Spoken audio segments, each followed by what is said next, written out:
Guten Abend miteinander. Schön sind ihr hier im 20s und nicht am Weihnachtsmarkt, obwohl das auch mega schön ist. Ich möchte euch gerade in eine Geschichte hineinnehmen beim Weihnachtsmarkt. Und zwar, bevor wir das machen, möchte ich, dass du links und rechts einfach dieser Person mal in die Augen schaust, vielleicht auch mal etwas anschaust an ihr, ohne zu schwätzen, einfach mal bestaunst. Mach das mal. Der eine zaubert ein Lachen ins Gesicht. Die anderen sind verwundert. Wie schön kann die Person nur sein? Ich möchte euch reinnehmen in eine Geschichte. Und zwar, ich liebe es, Menschen beobachten. Aus dem Sinn von, nicht stalkingmäßig, sondern ich finde das so spannend. Ich war am Weihnachtsmarkt mit einer Kollegin und das ist einfach der perfekte Platz. Weil du hast so viele Emotionen, so viel Schönheit. Die glitzernden Augen von Kindern, wenn sie den Weihnachtsschmuck sehen. Die glitzernden Augen von Leuten, die den Weihnachtspunsch sehen. Aber auch die verliebten Pärchen, wenn sie sich in die Augen schauen. Oder auch verrückte Vögel, die du einfach kannst beobachten. So viele Emotionen, so viel Diversität. Menschen.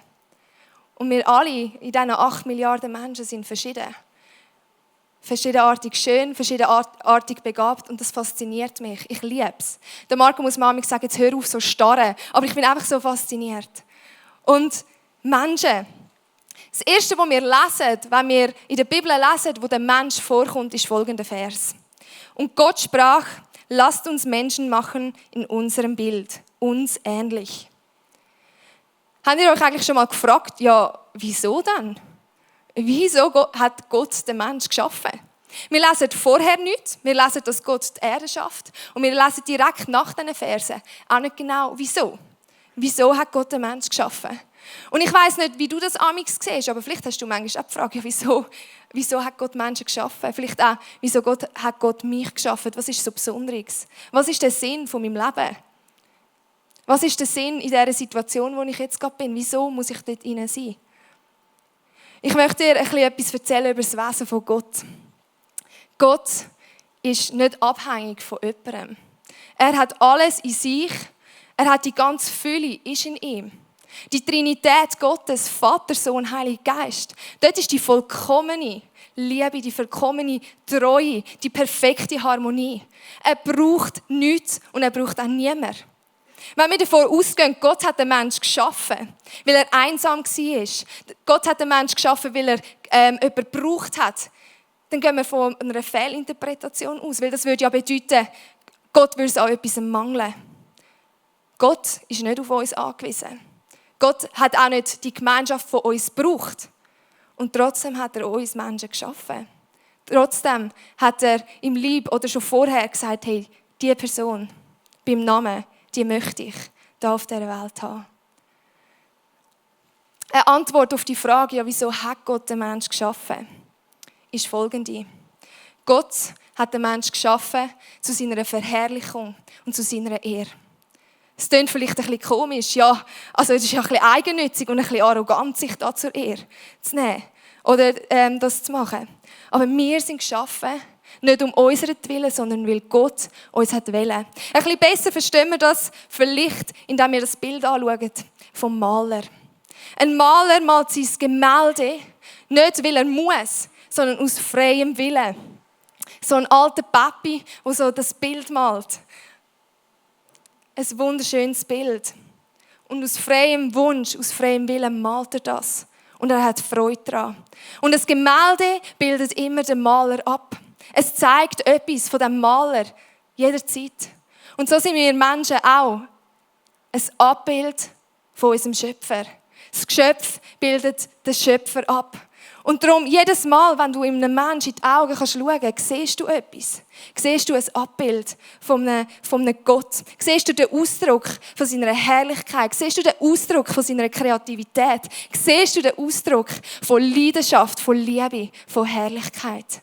Das ist das Wesen von Gott. Und das ist der Grund, wieso wir da sind. Zur Verherrlichung von Gott. Im Buch Jesaja redet Gott darüber, über seine Söhne und über seine Töchter. Und zwar Folgendes steht. Gott sagt, bring meine Söhne von fern her und meine Töchter vom Ende der Erde.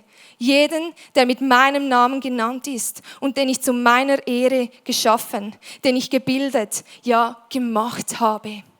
Du bist nicht irgendwie ein Zufallsprodukt von der Evolution, sondern dein Leben hat eine Bedeutung. Du bist gewollt. Die Bibel fordert uns auf mit diesen Worten, ob ihr nun esst oder trinkt oder sonst was tut, tut es zur Ehre Gottes. Ich meine, das ist nicht irgendwie ein Abbild von einem Gott, der irgendwie keinen Spass versteht, sondern er sagt, egal was du tust, egal wo du bist, ehr mich. Das ist in einer irgendwelcher, du kannst im Lobpreis Gott ehren, aber es ist nicht nur im Gesang, sondern in deinem ganzen Sein und deinem ganzen Tun kannst du Gott Ehre geben. Das Geschöpf, das ein Abbild ist von seinem Schöpfer. Nicht perfekt, weil Gott ist der Einzige, der perfekt ist. Aber wir sind ein Abglanz von dem, wo er ist. Irgendwie mega krass. Ich muss das ein bisschen sacken lassen, ehrlich gesagt. Weil wenn ich mir überlege, hey, ich bin ein Abbild von diesem Gott, der so schön ist, der so perfekt ist, das geht irgendwie nicht so rein. Aber seine Absichten waren, dass wir ihn verherrlichen können. Und wie schon gesagt, das bedeutet, dass unser Leben Bedeutung hat. Wir sind bedeutungsvoll für Gott. Wir sind geliebt von Gott. Und das ist unsere Ausgangslage. Hey, wir sind bedeutungsvoll und wir sind geliebt. Und genau diese Ausgangslage hat auch Adam und Eva, die 2 ersten Menschen auf dieser Welt, gehabt. Sie waren in dieser perfekten Gemeinschaft mit Gott gewesen. Es hat sie gegeben und Gott und die Tiere. Und Gott hat von den Menschen erwartet, dass sie ihm gehorchen und dass sie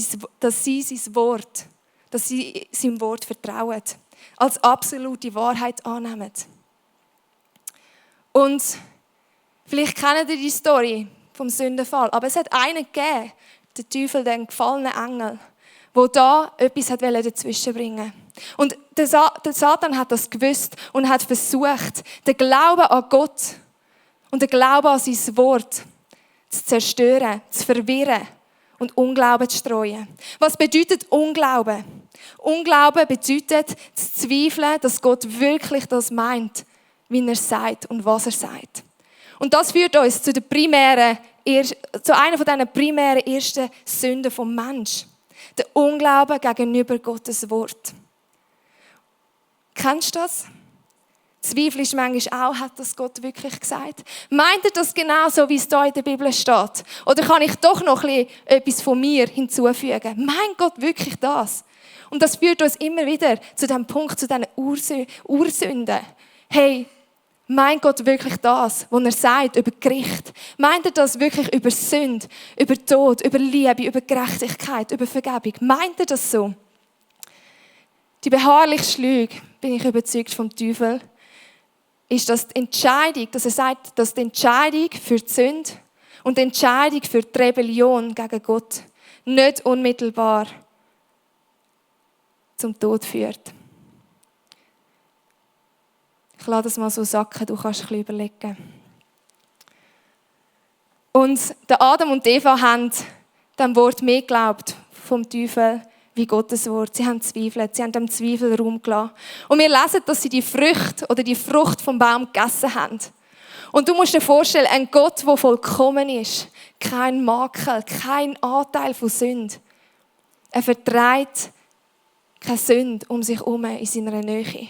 Gott war noch niemals gegen den Sünder gewesen, aber er vertreibt keine Sünde. Und darum war die logische Folgerung, dass er hat gesagt, hey, ich muss euch rausstellen. Und Adam und Eva mussten das Paradies verlassen, die perfekte, vollkommene Gemeinschaft mit Gott. Und sie haben plötzlich gemerkt, vielleicht kennen ihr es, sie haben gemerkt, dass sie nackt sind. Und sie haben sich vor Scham, Feigenblätter gemacht und haben sie sich abgedeckt. Scham, kennst du das? Ich kenne das gut. Ich als Kind habe meine Mami, ich habe gewusst, wo sie ihr 5-Lieber-Kesseli hat. Und ich bin als kleines Kind und habe vielleicht einen 5-Lieber, vielleicht auch 2, 3 mitgenommen.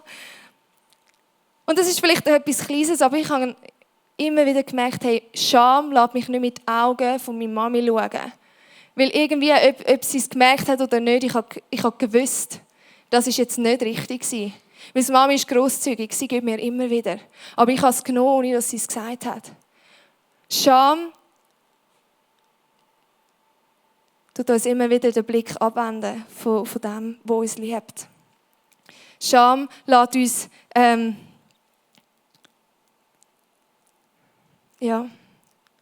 wir versuchen zu verstecken. Scham lässt uns Sachen zu verstecken, wo Gott schon die ganze Zeit bekannt ist. Er ist allwissend. Er ist allgegenwärtig. Und wir haben immer das Gefühl, wir können es verdecken durch irgendetwas, sei es durch, wir etwas überspielen, wir gewisse Sachen übertönen, überdecken, aber die Sünde ist da und der Scham, du spürst die Scham. Und wir lesen in Jesaja 59,2: Eure Verschuldungen scheiden euch von eurem Gott und eure Sünden verbergen sein Angesicht vor euch, dass ihr nicht gehört werdet. Sünde trennt uns von Gott. Das war der Sündenfall. Und falls du Jesus kennst, an dem Tag, wo du dich für Jesus entschieden hast, hast du etwas gemacht. Du hast anerkannt und du hast auch erkannt, dass es du allein nicht schaffst. Du hast gemerkt, hey, ich kann das nicht allein. Und es ist etwas passiert. Indem du dich für Jesus entschieden hast, hat es einen Herrschaftswechsel gegeben. Indem du dich für Jesus entschieden hast, hat es einen Herrschaftswechsel gegeben. Weil, wir lesen, alles hat er schön gemacht zu seiner Zeit. Auch hat er die Ewigkeit in ihr Herz gelegt. Nur, dass der Mensch das Werk nicht ergründet, das Gott getan hat. Vom Anfang bis zum Ende. Wir sind geschaffen für die Intimbeziehung mit Gott. Wir sind geschaffen für das. Und der Herrschaftswechsel bedeutet, wir Menschen sehnen uns nach etwas. Ich habe dort, wo ich am Weihnachtsmarkt war, ich habe gewartet und es ist so ein Dude auf mich zugekommen und wollte über Vegetarismus mit mir diskutieren. Und wir sind nachher ins Gespräch gekommen und er hat nachher gesagt, ja, er war im Buddhismus schon, er war ein bisschen überall. Und er hat die Hauptfrage, die er mir gestellt hat, ist, was ist Glück? Und ich habe mega gemerkt, hey, es ist wirklich so tief im Menschen inne, die Sehnsucht zu finden und anzukommen. Und wir lesen die Stelle, die ich gelesen habe, hey, Gott, der Schöpfer, der Bildhauer, der Maler, er hat uns das in unser Herz gelegt, das Sehnen nach dem Ankommen, das Sehnen nach dem, was uns geschaffen hat. Wir sind geschaffen für eine intime, tiefe Beziehung mit Gott. Und doch hat die Sünde eine Trennung verursacht zwischen Gott und einem Mensch. Aber, und ich finde das so crazy, ab dem Sündenfall hat Gott schon angefangen, über seinen Heilsplan, den Rettungsplan für die Menschheit zu planen und durchzuführen. Ab dem Zeitpunkt, wir Menschen reagieren doch so, der Schafsäckel, der kann mich jetzt mal, der mich verarscht oder was auch immer. Aber Gott hat schon dort, dort, wo der Mensch gesündigt hat, angefangen, den Heilsplan, weil er gesagt hat, hey, ich liebe die Person. Ich liebe Adam und Eva. Ich liebe die Menschen. Und ich will sie wieder zurückholen, weil ich sie liebe. Und sein Heilsplan hat angefangen. In 2 Tagen fängt die Adventszeit an. Und die Erwartungszeit auf Weihnachten. Und ich habe einen Vers mitgebracht, der nicht einfach für die Weihnachtszeit relevant ist, nicht einfach schön ist, weil es in die Weihnachtsgeschichte passt, sondern es hat so eine krasse, tiefe Bedeutung. Und zwar, und sie wird einen Sohn gebären. Und du sollst seinen Namen Jesus nennen, denn er wird sein Volk retten von seinen Sünden.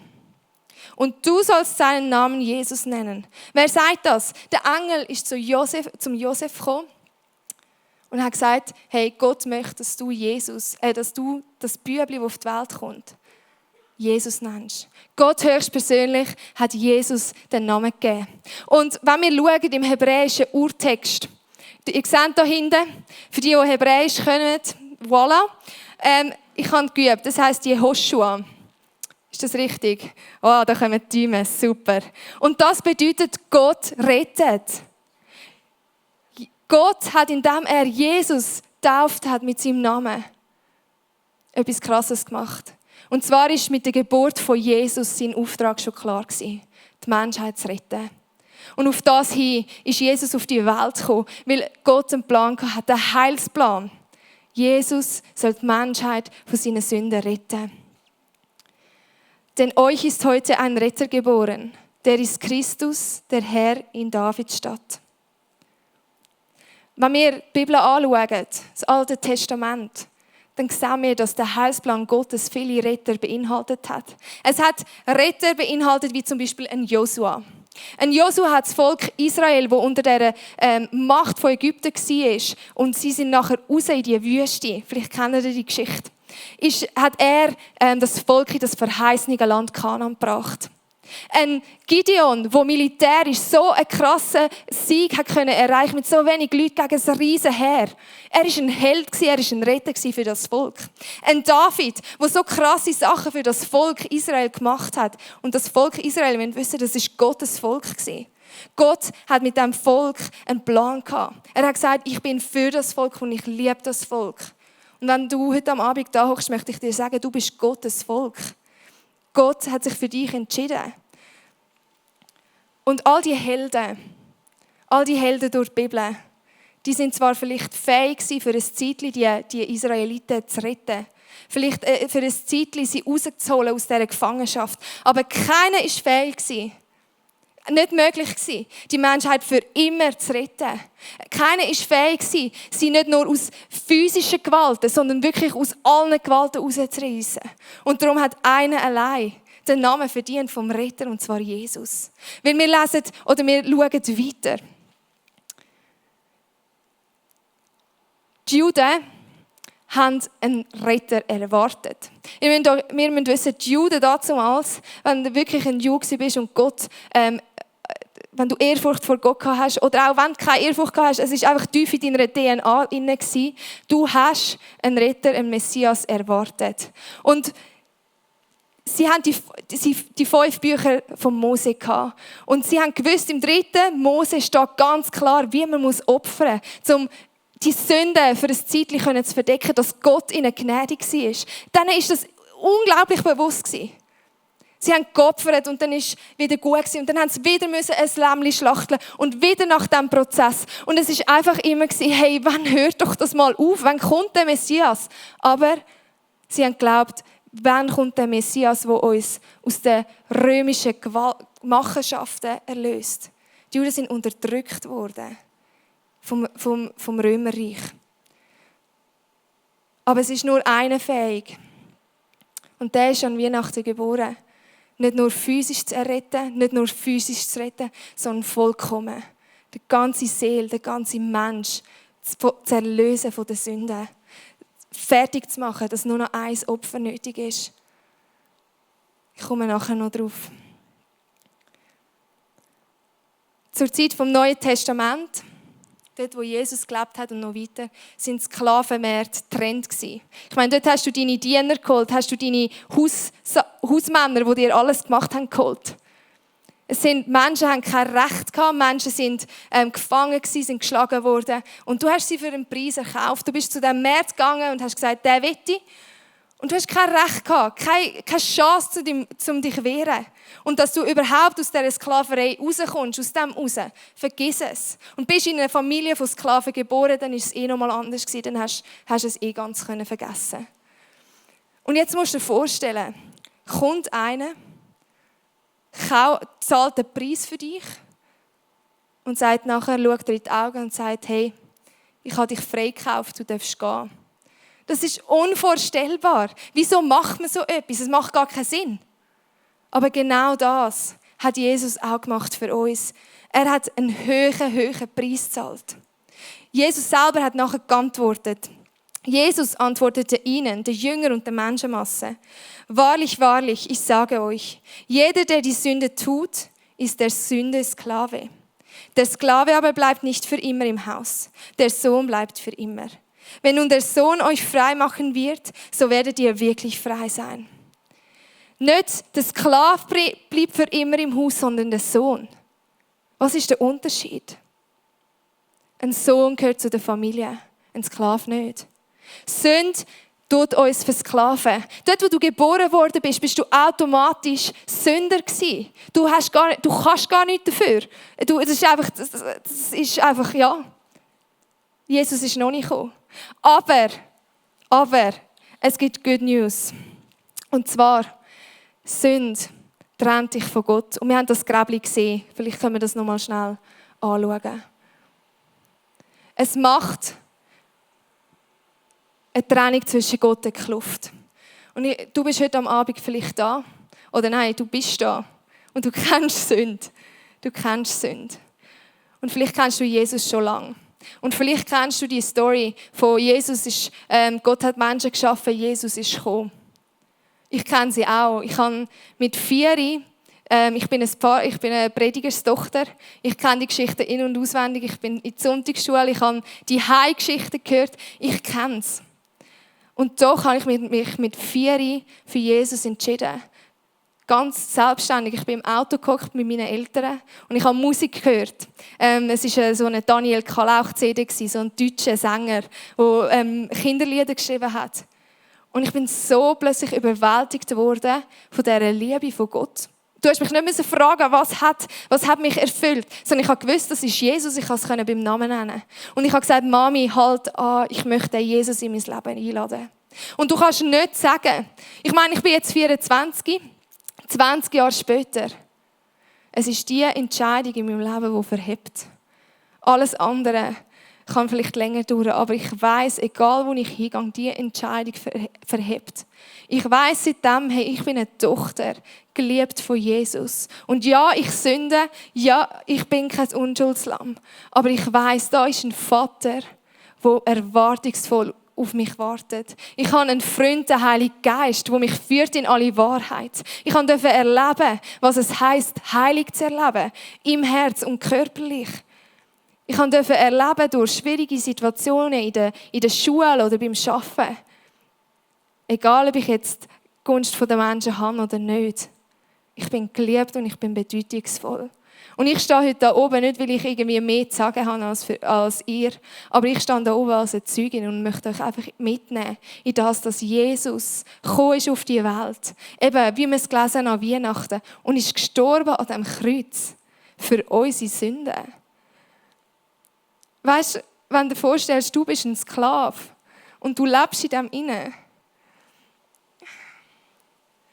Und es kommt einer und sagt, hey, ich will dich freikaufen. Entschuldigung. Dann überwältigt das einem einfach. Und wenn du heute da bist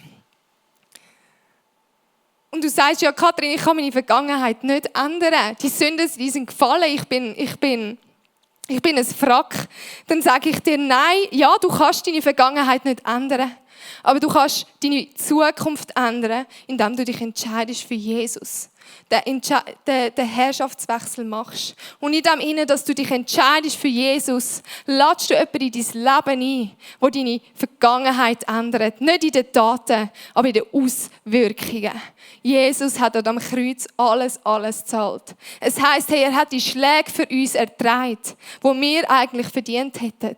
Und was kannst du machen, wenn du Jesus wartet heute am Abend da und weisst, er drängt sich nicht auf. Ich habe noch nie erlebt, dass Jesus sich aufdrängt bei mir. Was er macht, ist sich offenbaren und zu zeigen, dass er da ist, zu zeigen, dass er mich liebt. Was du machen kannst, ist zu Jesus Ja sagen. Und was dann der Punkt ist, du musst dein alte Leben abgeben. Du sagst, Jesus, es ist nicht mehr die Herrschaft vom Teufel, es ist jetzt deine Herrschaft. Und ich möchte umkehren. Und du kannst von der Sünde umkehren. Wenn du merkst, hey, ich habe die Kraft nicht, von dieser Sucht mich zu lösen, dann sage ich dir, ja, du kannst es nicht. Wenn du sagst, ja, ich kann meinen Ehepartner nicht lieben, nicht vollkommen lieben, dann sage ich dir, ja, du kannst das nicht. Nur Jesus kann es durch dich. Und darum lade ich dich heute am Abend ein, hey, egal wo du steckst an diesem Ort, egal was du vielleicht in der Hand hast und sagst, es ist grusig, ich schäme mich für das, dann möchte ich dir sagen, gib es Jesus. Keine Scham haltet ihn ab, dir zu begegnen. Ich möchte dir heute am Abend sagen, die Kraft kann dir Jesus geben, Wege zu gehen, die schwierig sind zum Laufen. Mit Jesus kannst du an einen Ort gehen, wo du nie gedacht hättest, das kann ich doch nie. Jesus und der Heilige Geist, das sind so treue Begleiter.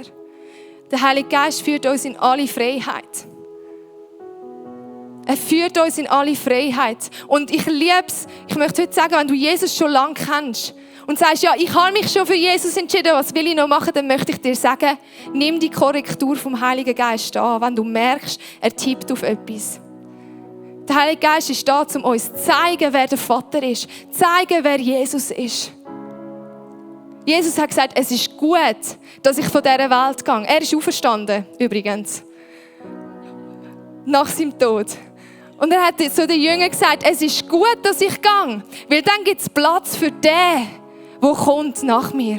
Und das ist der Heilige Geist. Und es ist noch spannend, der Heilige Geist, die Bibel sagt, hey, er wird euch in alle Wahrheit führen. Und ich merke in meinem Bibellesen, seit ich den Heiligen Geist einlade, die Bibel wird noch mal lebendiger. Ich erkenne Jesus noch mal mehr und ich merke, hey, der Vater ist im Fall so.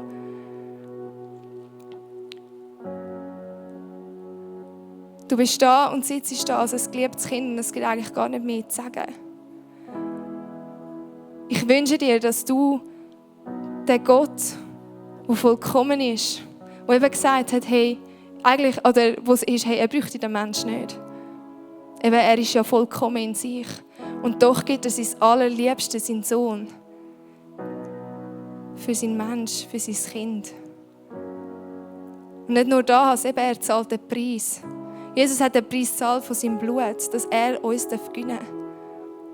Aber er braucht unser Ja dafür und unsere Umkehr.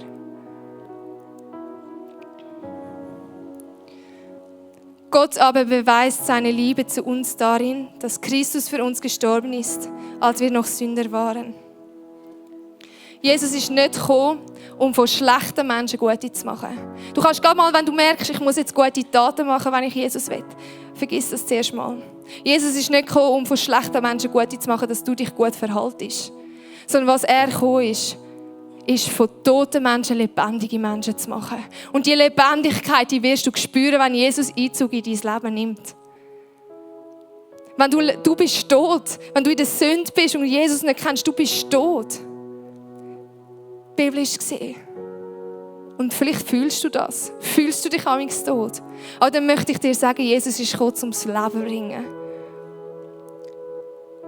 Und der Bibelvers, der Psalm 23, kennen wir alle. Auch wenn ich wandere durchs finstere Tal, fürchte ich kein Unglück, denn du bist bei mir. Das ist Wahrheit. Das wird lebendig, wenn wir Jesus in unserem Leben haben. Fürchte ich kein Unglück, weil du bist bei mir.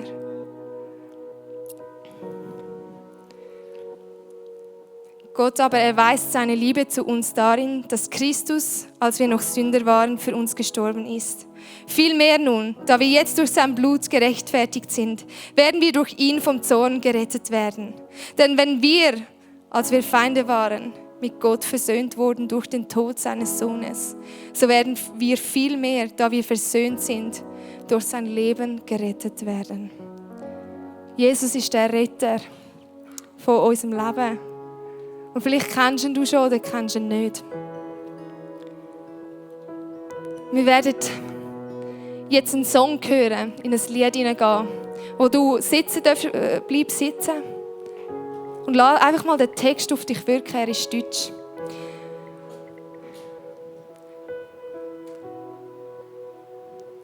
Lass den Text auf dich wirken, lass den Song auf dich wirken und denk nochmal daran, wenn du Gott noch nicht kennst. Was habe ich jetzt gesagt? Vielleicht merkst du etwas in deinem Herz. Und wenn du Gott kennst, dann bitte ich dich mal zurückzuerinnern an den Punkt, wo du Ja gesagt hast zu Jesus. Wie war die Rettung? Der Mike Pilavacci, ein Prediger, hat mal gesagt, never lose the wonder of your salvation. Wenn du merkst, hey, irgendwie, es ist ein bisschen tot, dann bitte ich dich einfach die Augen zuzumachen und deinen Jesus anzuschauen. Der Jesus, der gestorben ist für alle uns da drinnen. Und nach diesem Song komme ich rauf. Wir werden zusammen beten. Jesus, ich danke dir für das unglaubliche Geschenk, dass du für mich persönlich ans Kreuz gegangen bist. Meine ganzen Sünden auf dich genommen hast. Und mich jetzt anschaust und sagst, hey Katrin, ich habe es im Fall so gerne gemacht, weil ich dich so fest liebe.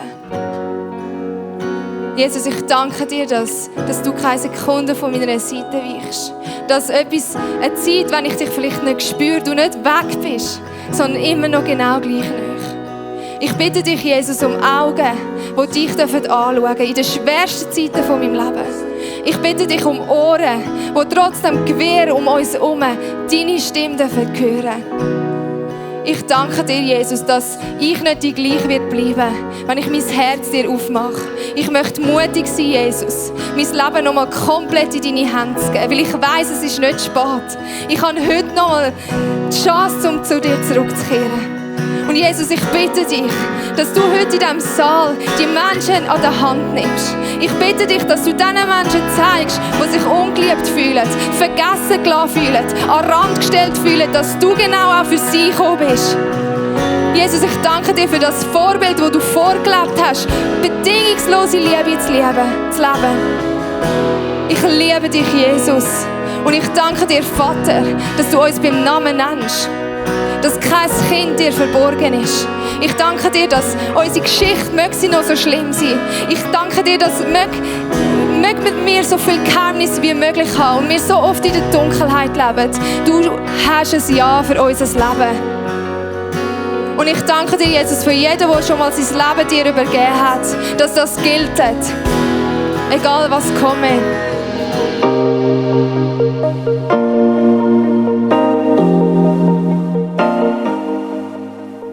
Wenn Gott durch so Messages zu dir redet, ist das mega kostbar. Darum nimm den Schatz unbedingt mit in deinen Alltag. Vielleicht machst du gerade noch eine Notiz zu diesem Thema oder redest mit Jesus in einem Gebet noch selber drüber. Es ist unsere Leidenschaft als ICF 20s, junge Menschen zu begleiten auf ihrem Weg mit Gott und sie dabei zu unterstützen.